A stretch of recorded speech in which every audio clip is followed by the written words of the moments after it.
नमस्कार। जवाब तो देना होगा मैं आप सभी का स्वागत है। मैं हूं डॉक्टर अवधेश मिश्रा।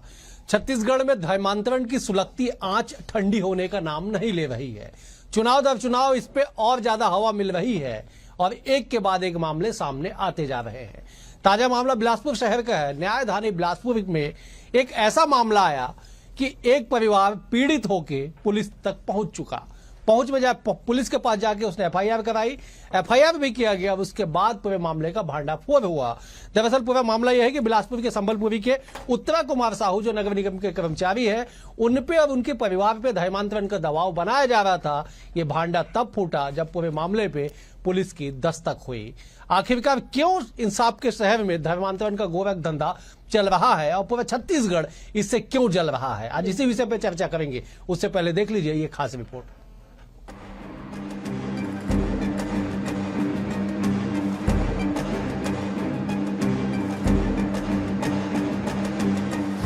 नौकरी, पैसा, लोभ, लालच और सियासत के तमाम आरोप। धर्मांतरण विषय बेहद गंभीर है, लेकिन फिर भी सियासतदान इस गंभीर मुद्दे की आग में सियासी घी झोंकने का काम करते हैं। धर्मांतरण की झुलसती आग छत्तीसगढ़ में दशकों की समस्या बनी हुई है।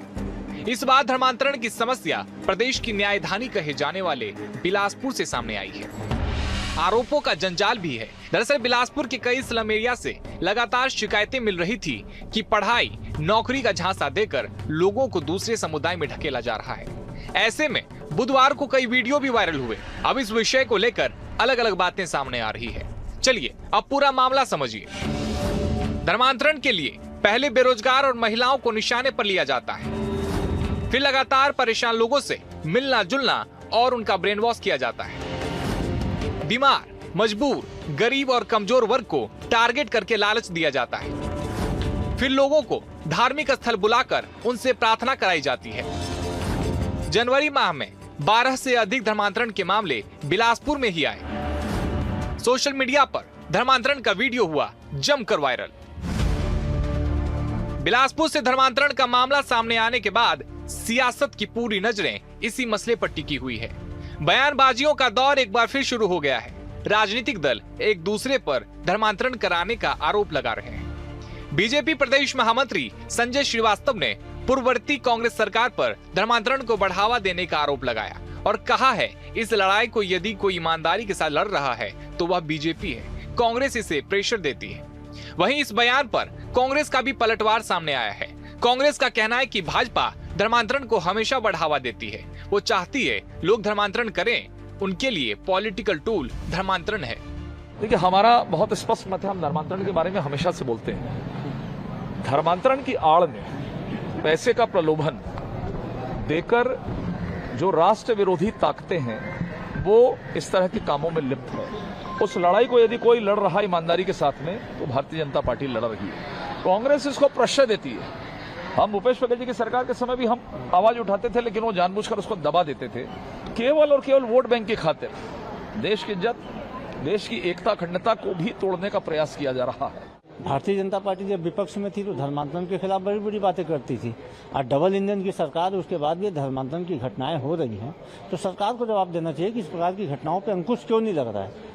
हम तो शुरू से कहते थे कि इस प्रदेश में जो धर्मांतरण हो रहा है उसके पीछे भारतीय जनता पार्टी का प्रश्रय है। अब उनके सरकार में आने के बाद हो रहा, मतलब सीधा सीधा यह है कि हमारे जो आरोप थे सही है। भारतीय जनता पार्टी खुद धर्मांतरण करवाती ताकि उसका पॉलिटिकल प्रोपेगेंडा कर सके। सियासत तो धर्मांतरण के विषय में सालों से हो रही है। पार्टियों के चुनावी वादों, दावों में धर्मांतरण का जिक्र जरूर होता है, लेकिन सवाल यह है जिस धर्मांतरण की ज्यादातर शिकायतें बस्तर जैसे इलाकों से सामने आती थी, वो अब शहरी क्षेत्रों का रुख क्यों और कैसे कर गई? और जब जब ऐसे मामले सामने आते हैं तभी कानून को लेकर बात क्यों शुरू हो जाती है? बहरहाल ये बात तो साफ है कि बिलासपुर यानी कि छत्तीसगढ़ के इंसाफ के शहर में धर्मांतरण का गोरख धंधा फल फूल रहा है। Bureau report, BSTV Chhattisgarh. तो छत्तीसगढ़ के इंसाफ के शहर में धर्मांतरण का गोरख धंधा, आज इसी गंभीर विषय पर चर्चा करेंगे। तीन बेहद ही खास वरिष्ठ मेहमान हमारे साथ मौजूद हैं। मेहमानों का परिचय सबसे पहले आपसे करा देता हूं। बीजेपी की ओर से राजीव चक्रवर्ती है, विद्वान नेता है, प्रवक्ता है। राजीव जी, बहुत आपका स्वागत है। कांग्रेस की ओर से नितिन बंसाली जी है, वरिष्ठ नेता है, प्रवक्ता है। नितिन जी, आपका भी स्वागत है। छत्तीसगढ़ की सियासत पर पैनी नजर रखने वाले वरिष्ठ पत्रकार डॉक्टर अनिल द्विवेदी हमारे साथ मौजूद है। अनिल जी, आपका भी बहुत स्वागत है। अनिल जी, मेरा पहला सवाल आपसे, धर्मांतरण की आग और ये आंच कब बुझेगी छत्तीसगढ़ में? क्या बस्तर, क्या सरगुजा, क्या रायपुर, क्या बिलासपुर, पूरे राज्य में इसकी प्रकोप दिखाई पड़ रही है और लगातार ये मामले बढ़ते जा रहे हैं। अनिल जी। बिल्कुल, अवधेश से छत्तीसगढ़ में ये मामले लगातार बढ़ रहे हैं और अभी तो ताजा मामला बिलासपुर का है। इसके पहले किसी नगर में एक पति ने इसलिए सुसाइड कर लिया था क्योंकि पत्नी उस पर धर्मांतरण का दबाव डाल रही थी। अभी हमारे रायपुर के मोवा इलाके में एक परिवार के ऊपर एफआईआर हुई है, ईसाई परिवार है और वो धर्मांतरण करते पकड़ाया था। एक सप्ताह पहले की बात। और ये तो अब शहरी इलाकों में है कि रायपुर और बिलासपुर में धर्मांतरण पहुंच गया है। बस्तर सोचिए, बस्तर कितने सालों से धर्मांतरण को झेल रहा है। 1971 में काला पादरी नामक उपन्यास लिखा गया, यहीं के छत्तीसगढ़ के साहित्यकार ने लिखा काला पादरी, और उसने उजागर किया कि 1971 में किस तरह से ईसाई मिशनरियां धर्मांतरण किया करती थी, आदिवासियों के धर्मांतरण होते थे और गरीब गुरुओं के धर्मांतरण हो रहे हैं। ये तो बेहद दुखद है। अब आप देखिए कि इससे वरिष्ठ और सीनियर लोग भी काफी प्रभावित रहे और बड़े समुदाय के लोग भी प्रभावित रहे। मैंने अभी हाल ही में B.R. अम्बेडकर की एक पुस्तक खत्म की है।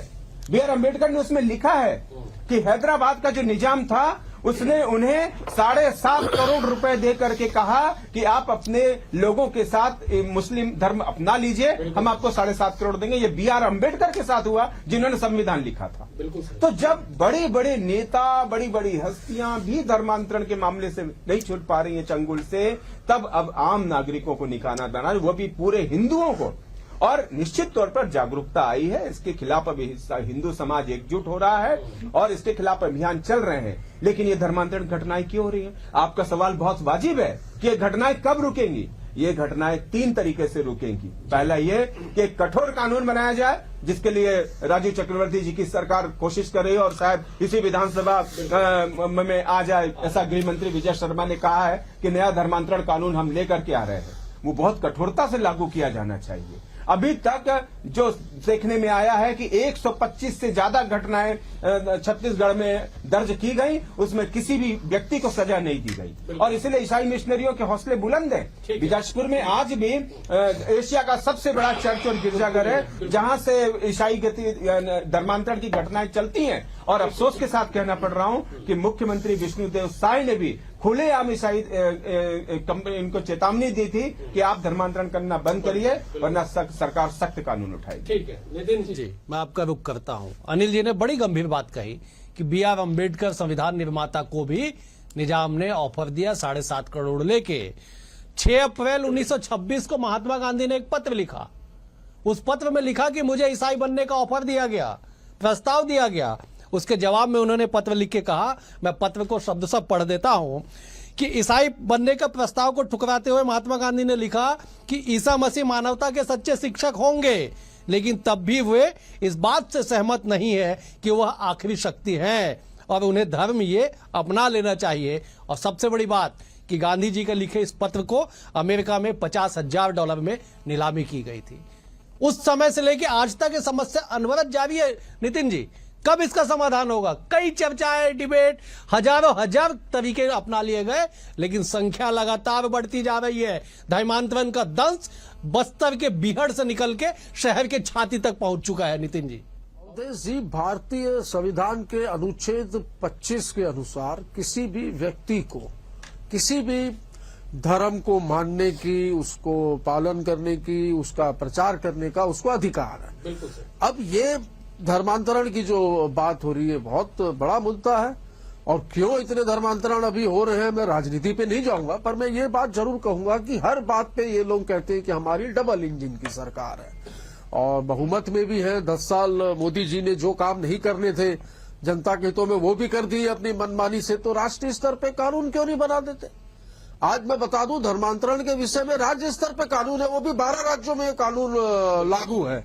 और छत्तीसगढ़ में तो 13 महीनों से बड़ा एक स्टेटमेंट आया था, 13 महीने पहले 17 बिंदुओं पे ड्राफ्ट तैयार हुआ है और वो ड्राफ्ट जो है वो पेश होगा और उसपे जो है कड़ा कानून बनेगा। वो कानून कहाँ है भाई? 1 साल निकल गया, अभी तक तो आपके वो ड्राफ्ट की कोई खबर नहीं है, न कानून बना न कुछ हुआ, बल्कि धर्मांतरण की गांवों से निकल के शहरों तक पहुंचने की घटनाओं में वृद्धि हुई। प्रबल प्रताप सिंह जुदेव जी ने कहा था, बीच में मैंने आपके चैनल में ही डिबेट की थी, कि वे धर्मांतरण के खिलाफ इसकी रोकथाम के लिए जसपुर से रायपुर तक की पदयात्रा करेंगे। पदयात्रा का कोई ठिकाना नहीं है, खाली बात की थी। तो मैं ये मांग करूंगा उनसे, जुदेव जी से, कि आप जसपुर से रायपुर नहीं पर जसपुर से दिल्ली तक की पदयात्रा करें और आपकी सरकार पर यह दबाव बनाए कि इस गंभीर मुद्दे पर राष्ट्रीय स्तर पर कोई कड़ा कानून बनना चाहिए ताकि इसकी रोकथाम हो सके। ठीक है नितिन जी, बेहद सही बात आपने कही, लेकिन काश राजनीति से परे हटके आप या आपकी पार्टी इस बात को सोचती, क्योंकि 3 साल पहले की तस्वीर आपको याद दिला देता हूं। राजधानी रायपुर के पुरानी बस्ती थाने में, याद करिए, भाटा गांव क्षेत्र में धर्मांतरण की शिकायत पे कुछ लोगों ने थाने का घेराव किया। थाना प्रभारी के कक्ष में मारपीट की नौबत आई। उसके बाद उस समय आप ही की सरकार थी नितिन जी, मैं नाम लेके बताता हूं। सबसे पहले टीआई यदुमणि सिदार को हटा दिया गया, निलंबित कर दिया गया, और 1 हफ्ता बाद एसपी अजय यादव को हटा दिया गया, केवल इसलिए कि उस बंद कमरे में उस धर्मांतरित जो धर्मांतरण को बढ़ावा देने वाले लोग थे उन पे हाथ उठाया गया था, केवल इसलिए। राजनीति तब भी हुई थी, राजनीति अब भी हो रही है। राजीव जी जवाब दीजिए, राजीव जी जवाब दीजिएगा। मुझे हो गए आपके सरकार को, सरकार दल इन सारे दल के बीच में राष्ट्र का नुकसान हो रहा है, देश का नुकसान हो रहा है। जवाब दीजिए। नुकसान हो रहा है और हम बहुत चिंतित हैं। आपने तो बापू का जिक्र किया, धन्यवाद देता हूं कि आपने संज्ञान लिया, और तब से अनवरत आज तक जारी है। लेकिन ये छद्म लड़ाई है, ये क्रिप्टो क्रिश्चियनिटी और या की जो लड़ाई है, ये जॉर्ज सोरोस से लेकर तमाम लोग इसके पीछे पड़े हुए हैं। बड़ा आश्चर्य लगता है मुझे तो। अभी नितिन जी कह रहे थे कि जुदेव जी को चाहिए कि वो दिल्ली तक की यात्रा करे। मैं धन्यवाद देता हूं कि उन्होंने भी एक संज्ञान लिया कि हो रहा है, उन्होंने स्वीकार किया, और इसके पीछे खतरे को भी स्वीकार करते हैं कांग्रेस का गमछा लगाने के बावजूद। मैं उन्हें धन्यवाद देता हूं। लेकिन अवधेश जी, मैं एक चीज का दुख करता हूं, कांग्रेस के विधायक होकर अटल श्रीवास्तव जी धर्म नगरी और पवित्र पावन नगरी रतनपुर में अपने सरकारी मद से धर्मांतरण करने वाले लोगों को हुजूम को बुलवाते हैं, और बुलवाने के बाद जब वहां पर प्रबल प्रताप सिंह जुदेव जी जब कहते हैं, विरोध करते हैं, उस कार्यक्रम को रद्द कर देते हैं चुपचाप। उनके अपने पर्सनल क्लब में सरकारी पैसे से जो बंगला भाटा क्षेत्र है रतनपुर के पास, वहां पर ANM चर्च, जिसकी देश भर में जो विख्यात है कि धर्मांतरण करते हैं, उनका कार्यक्रम वो करवाते हैं, सरकारी जंगल की जमीन को वहां पर सरकारी पैसे से कटवाकर। तो देखिए, ये जो छद्म लड़ाई है, अब नितिन जी चिल्लाकर कहेंगे कि इसमें कांग्रेस का कोई लेना देना नहीं है, आप कानून बनाइए। कानून बनाने से पहले अगर हम अपने आसपास लोगों को देखें, वो इस प्रकार से अगर फायदा ले रहे हैं, वो अपने पार्टी का एजेंडा का छोड़ किसी धर्म विशेष के धर्मांतरण का काम करेंगे, ये तो बहुत गहरा षड्यंत्र है। मुझे बहुत दुख होता है कि एक सनातन धर्म का कोई बच्चा आकर अपने वोट के खातिर वहां पर रतनपुर में, अपने कोटा विधानसभा क्षेत्र में खुलेआम धर्मांतरण लोगों को प्रच्छय दे रहे हैं, कारागार की तरह लूट की छूट दे रखी है। ये बहुत गड़बड़ की बात है, बहुत दुख की बात है। तभी हम देखते हैं मैंने राजनीति की कोशिश नहीं की थी, पर ये मुझे घुमा फिराकर राजनीतिक बातें बोलने पर धर्मांतरण का जो खेल हो रहा है। राजीव मत जताइए दुख, राजीव जी मत जताइए दुख। 15 साल छत्तीसगढ़ में भाजपा की सरकार थी, पिछले 13 महीने से भाजपा की सरकार है। आप भी दुख जता लीजिए, नितिन जी भी दुख जता लेते हैं, आप हम सब मिलकर दुख जता लेते हैं। और यो मैं आपको एक आंकड़े बता देता हूं, पीयू रिसर्च सेंटर की उस रिपोर्ट को पढ़िएगा। उस रिपोर्ट में लिखा होगा, अनिल जी आप पढ़े होंगे, कि 2050 दुनिया की आबादी का 31.4% ईसाई जनसंख्या होगा। उस दिन हम बैठ के दुख मनाएंगे। अनिल जी, कैसे समाधान होगा? बेहद गंभीर समस्या। बस्तर जल रहा है। 12 जुलाई 2022 की वो तारीख में सुनील शर्मा एसपी सुकमा का पत्र भी सबके सामने है। नारायणपुर की घटना देख लीजिए, एसपी का सिर फोड़ दिया गया। घटनाएं बहुत है, उदाहरण बहुत है, समाधान क्या है? हमको समाधान पे बात करना होगा। अनिल जी, बिल्कुल अवधेश, आम आदमी से लेके प्रशासन तक और राजनीतिक और दूसरे संगठन तक ये जूझ रहे हैं इस समस्या से, और क्योंकि वो चाहते हैं कि धर्मांतरण होना नहीं चाहिए, और हिंदू समाज तो अब धीरे धीरे जागरूक हो रहा है। और ये समस्या अभी से नहीं है अवधेश, आपने महात्मा गांधी जी का बहुत अच्छा पत्र बताया, आंखें खोलने के लिए पर्याप्त था वो, लेकिन सदियों पुराना आप देख लीजिए। अभी हमने वीर बाल दिवस मनाया है, क्यों मनाया? गुरु तेग बहादुर के दोनों बच्चे दीवारों में इसलिए चुनवा दिए गए थे क्योंकि उन्होंने मुस्लिम धर्म अपनाने से इनकार कर दिया था। और आज इसी देश में वीर बाल दिवस इसलिए मनाया जाता है। 9-10 साल के दोनों बच्चे दीवारों में चुनवा दिए गए कि आप धर्मांतरण करिए। ठीक है, उस समय मुस्लिम आक्रांत आए, उन्होंने तलवार के दम पर यह सब किया था। आज ईसाई मिशनरियां लालच और सेवा के दम पर धर्मांतरण कर रही हैं, और आश्चर्य की बात यह है कि उसको कोई भी सरकार रोक नहीं पा रही है। क्यों नहीं रोक पा रही है? तमाम तरह के कानून तो बने। 1956 में आया कानून, जब नियोगी कमीशन की रिपोर्ट बनाई गई, लेकिन जांच बन गई, कमेटी बन गई, लेकिन लागू नहीं हुआ। क्यों नहीं लागू किया भाई? किस समय किसकी सरकारें थी उस समय? क्यों नहीं लागू किया आपने? ईसाई मिशनरियों से और उनके संगठनों से इतना प्रेम और मोहब्बत किस लिए है? आज यदि आप सख्ती से कानून लागू करते और वो यदि इम्पेटिव होता तो आज हो सकता है धर्मांतरण की ये दृश्य हमें दिखलाई न देते। बड़ी अफसोसजनक घटनाएं हैं, और इसके खिलाफ जब हिंदू समाज बोलता है या हिंदुत्व के वादी नेता बोलते हैं तो कहते हैं कि राजनीति हो रही है, कहते हैं कि आप सांप्रदायिक हो रहे हैं, कहते हैं कि आप धर्मनिरपेक्षता को ठेस पहुंचा रहे हैं। ये कैसा धर्म है भाई कि मेरा ही धर्म श्रेष्ठ है, बाकी सब धर्म हमको पालन करें? बिल्कुल सही। और अगर इसका विरोध होता है तो निश्चित तौर पर यह उस हिंदू समाज का दर्द है जो सालों से धर्मांतरण को झेल रहा है, इंक्लूडिंग सिख भी। सिखों का भी कई तरह के धर्मांतरण हुए, तलवार के दम पर धर्मांतरण हुए, लालच के दम पर धर्मांतरण हुए। आज पंजाब में हो रहा है। इतिहास ऐसी घटनाओं से भरा पड़ा है, हमें सबक लेने की जरूरत है। और ऐसा नहीं है, अफसर बहुत अच्छे अफसर भी हैं जो इसका विरोध करते हैं, लेकिन राजनीति को समझना होगा, सरकारों को इसको गंभीरता से लेना होगा। उम्मीद करें कि अब भाजपा की सरकार है, वो 5 साल में कोई कठोर कानून जल्दी से लागू करे।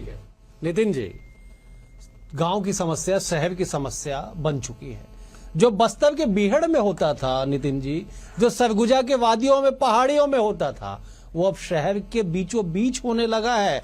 जिस बिलासपुर के संबलपुरी की घटना है, जिसको लेके आज आप और हम तमाम लोग चर्चा करने बैठे हैं, वो उत्तरा कुमार साहू ने अपने FIR में लिखवाया है कि मेरी पत्नी और मासूम बच्चे पे मनोवैज्ञानिक तौर पे दबाव डाला जा रहा था, और वो दोनों मिलकर मुझ पे दबाव डाल रहे थे। 2 घटना का जिक्र करता हूं मैं। अनिल जी ने कहा था कि एक पति ने पत्नी के दबाव में आके सुसाइड कर लिया। धमतरी के लीलेश साहू जो सिलाई का काम करता था, पत्नी और ससुराल वाले ने धर्मांतरण का दबाव बनाया, उसने सुसाइड कर ली। उम्र थी 30 साल।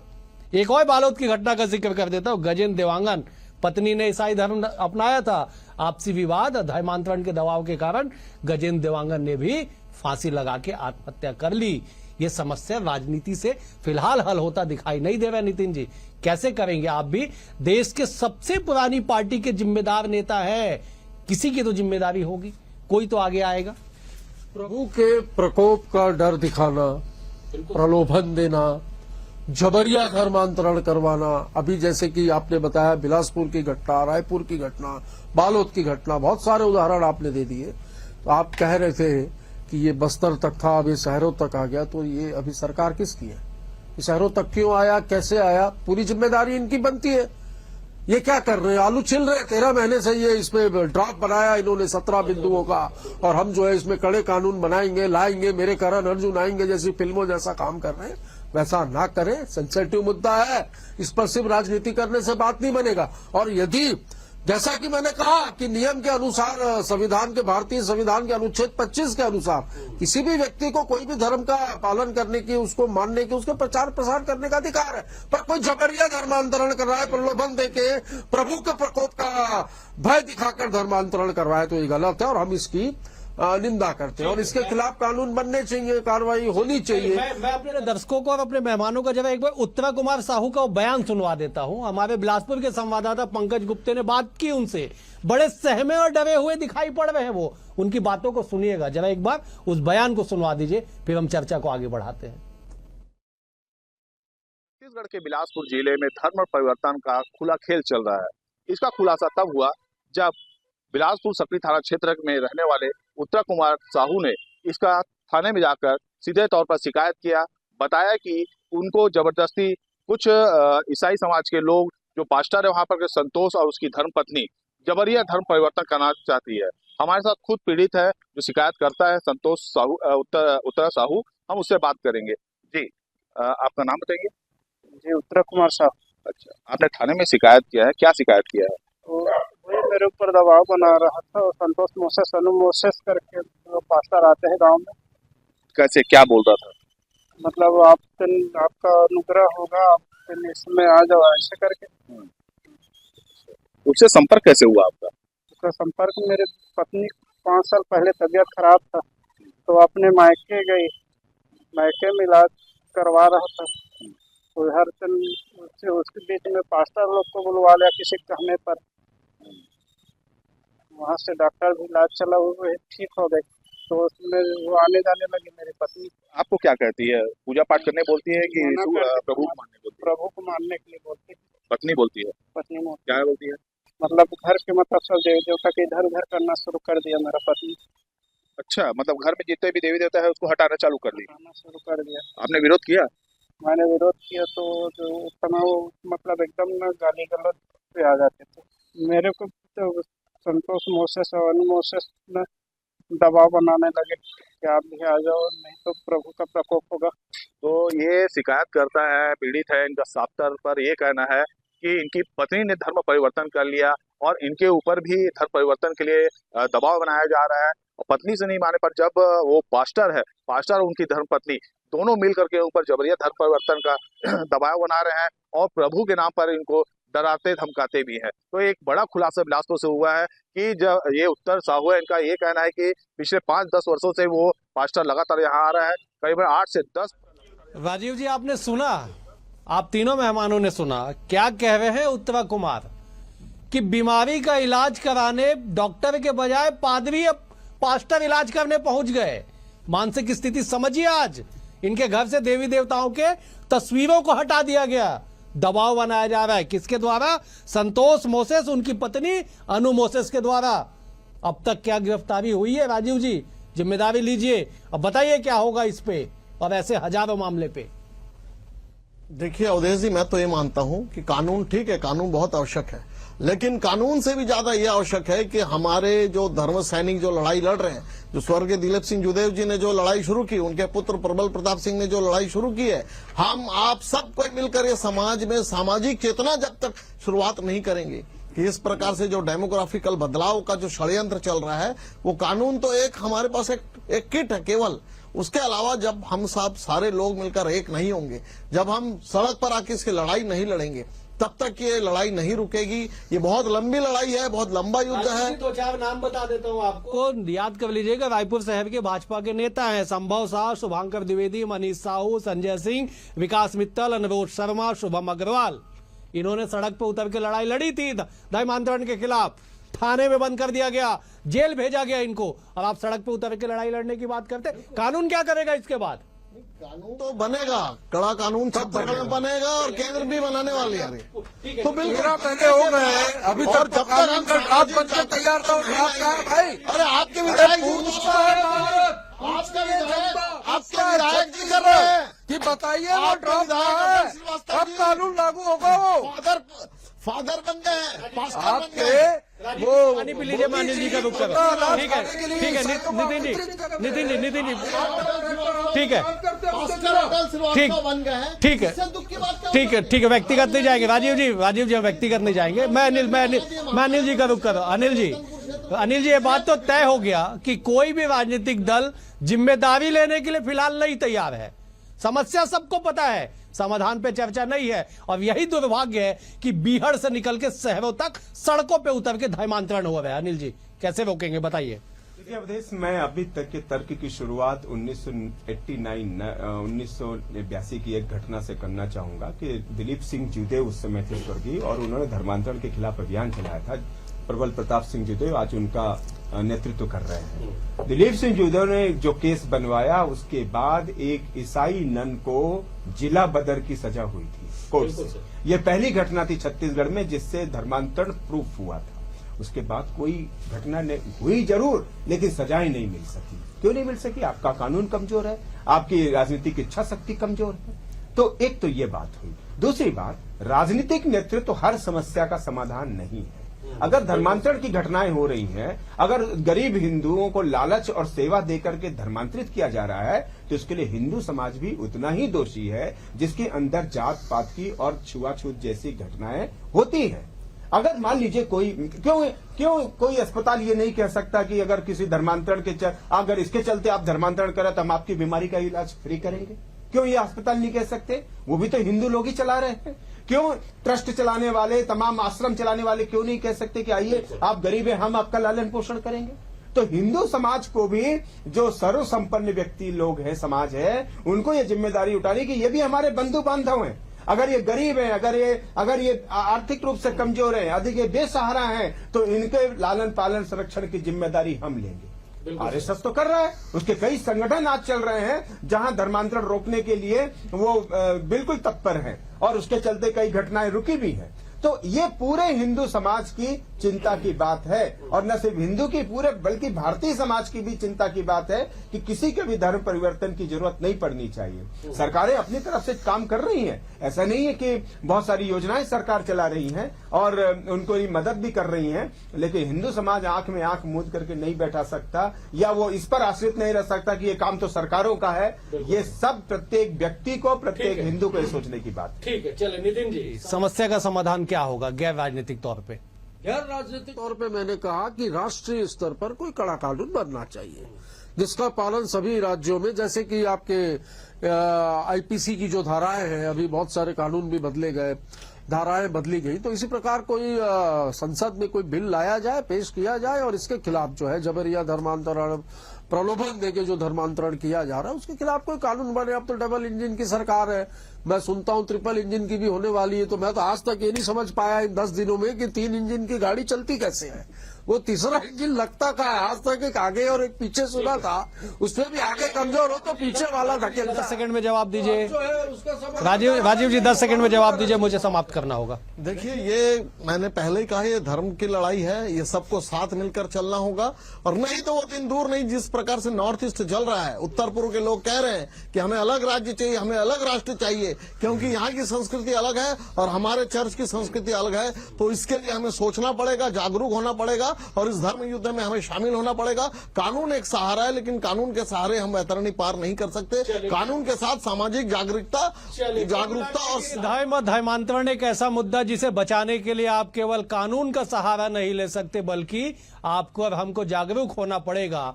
और जो भी अगर धर्म बदलने की बात कहे तो यथासंभव न केवल विरोध करिए, बल्कि पुरजोर विरोध करिए और इस स्तर पे विरोध करिए कि दोबारा उस तरह की बातों को कहने का साहस न जुटा सके। फिलहाल आज के लिए इतना ही। आप तीनों मेहमानों का बेहद शुक्रिया। राजीव जी आपका शुक्रिया, अनिल जी आपका शुक्रिया, नितिन जी आपका भी शुक्रिया। कल एक और विषय के साथ होगी मुलाकात, तब तक के लिए नमस्कार।